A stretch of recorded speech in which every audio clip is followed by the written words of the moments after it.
Hi everybody, this is the Baseball Hood, the amazing, spectacular, terrific, the great one, the People's Champion, your host Hood, and this is another visit to the insane asylum known as WFAN. They're coming to take me away, ha-ha, they're coming to take me away, ho-ho, hee-hee, ha-ha, to the funny fun.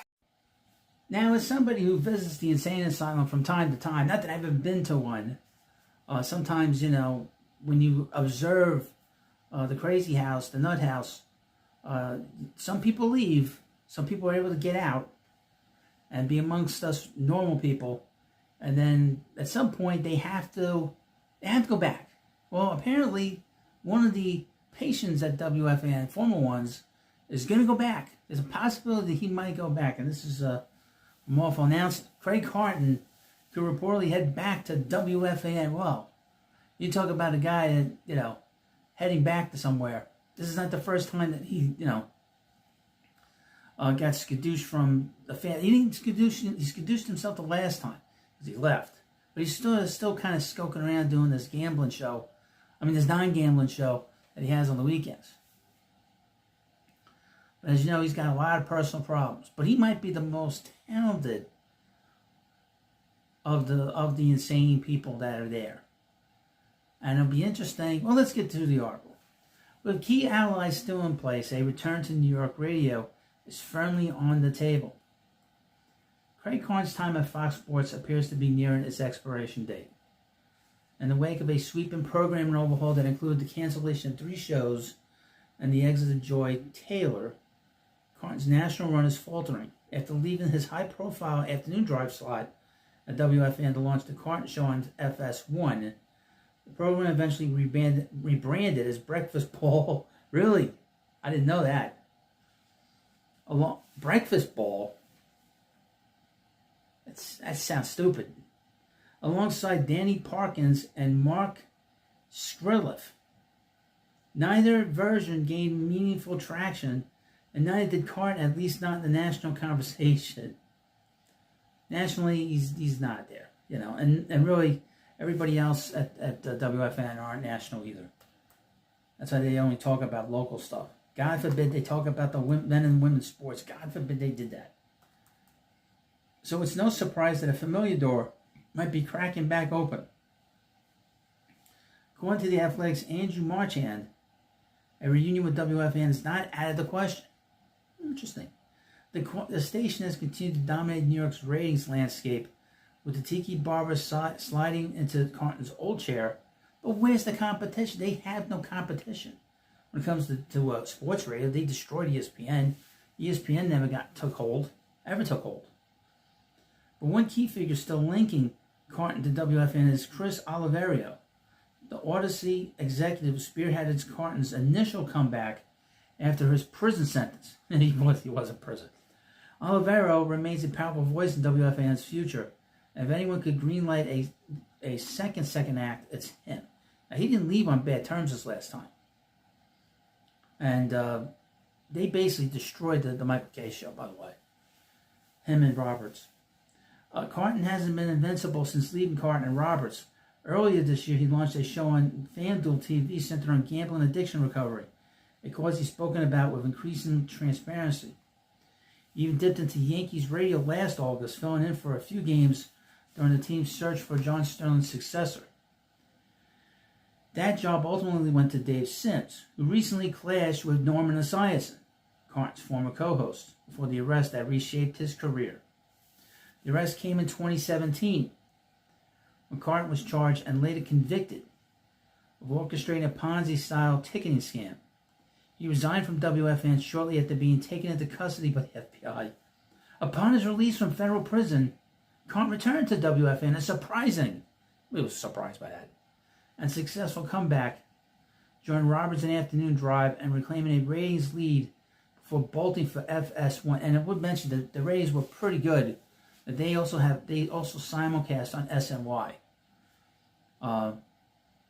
and then the simulcast is still there. Even after that move, Carton kept one foot in the building. Saturday morning program, Hello, my name is Craig, which airs weekly at 9:30 a.m. Eastern Time on WFAN, remains a personal outlet, focusing on gambling addiction and recovery.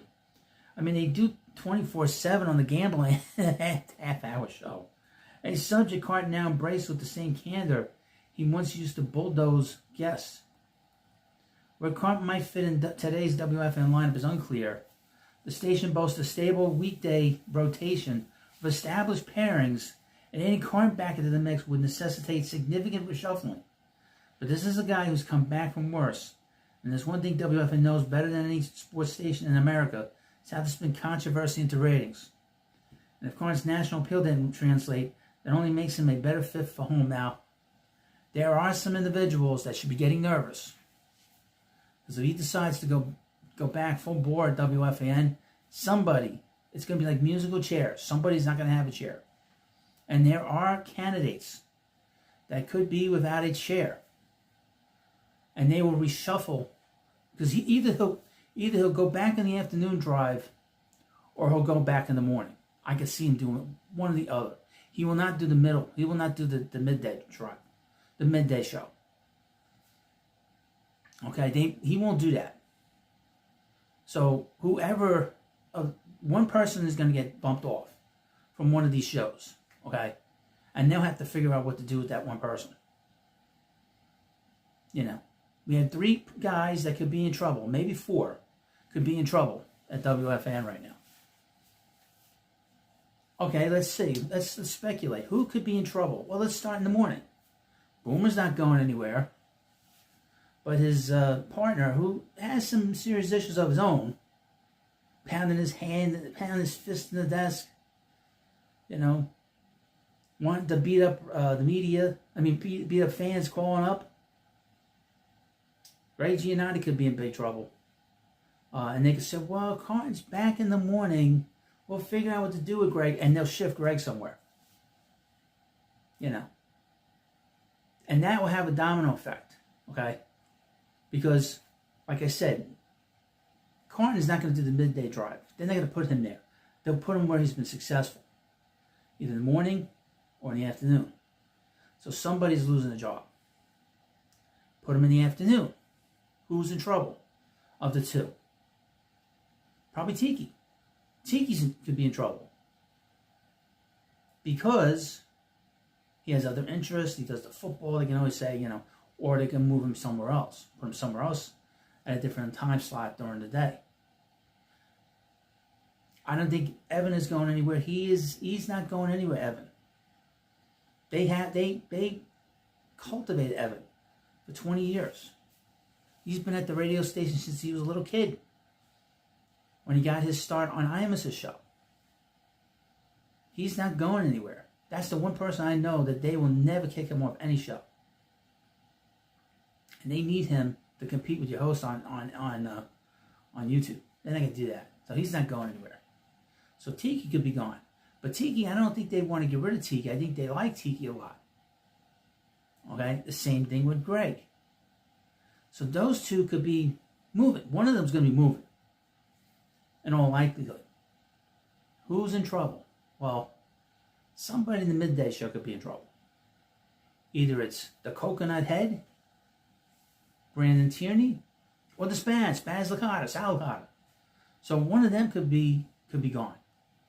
In that they'll take a back seat. They'll fill in. They'll do different the sort of the sports reports. Be on the weekend again, overnights again. One of them could be in trouble. Because Tiki's been in the afternoon. Greg Giannotti could bring his people from the morning over to the midday show. They wouldn't miss a beat. You know. How bad can you be to be in the midday show and not get anybody to take notice?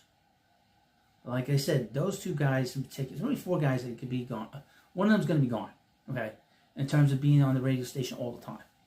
Especially if Carton decides to come back. This will be very disruptive. They will move the whole entire thing to bring Carton back. Especially if he brings in big ratings. And he brought in big ratings with both shows that he had. Why? I don't know. But of all the local guys, he's the guy, for whatever reason, people gravitate towards him. For whatever reason.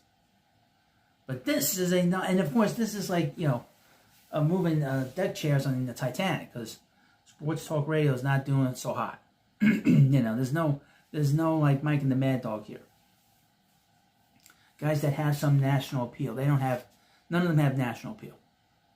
Maybe Boomer, maybe Tiki, because the nation knows these guys. But as football players, not as sports talk guys. And again, none of them had the gravitas to talk about some of the bigger issues that's going on in sports. Like I said, not one of them had talked about Leah Thomas competing against Riley Gaines as a swimmer or anything that's been going on the last 3 or 4 years. No, they've not talked about it at all. And you think they would have talked about it. They haven't talked about it. And they never will. Or last summer when you had that male boxer just beat the hell out of that woman, after 43 seconds, she beat the hell out of him. She just gave up. I don't blame her. But anyway, this is another episode of the Insane Asylum and the return, possibly, of a patient known as WFAN. They're coming to take me away, ha ha. They're coming to take me away, ho ho, hee hee, ha ha, to the funny fun.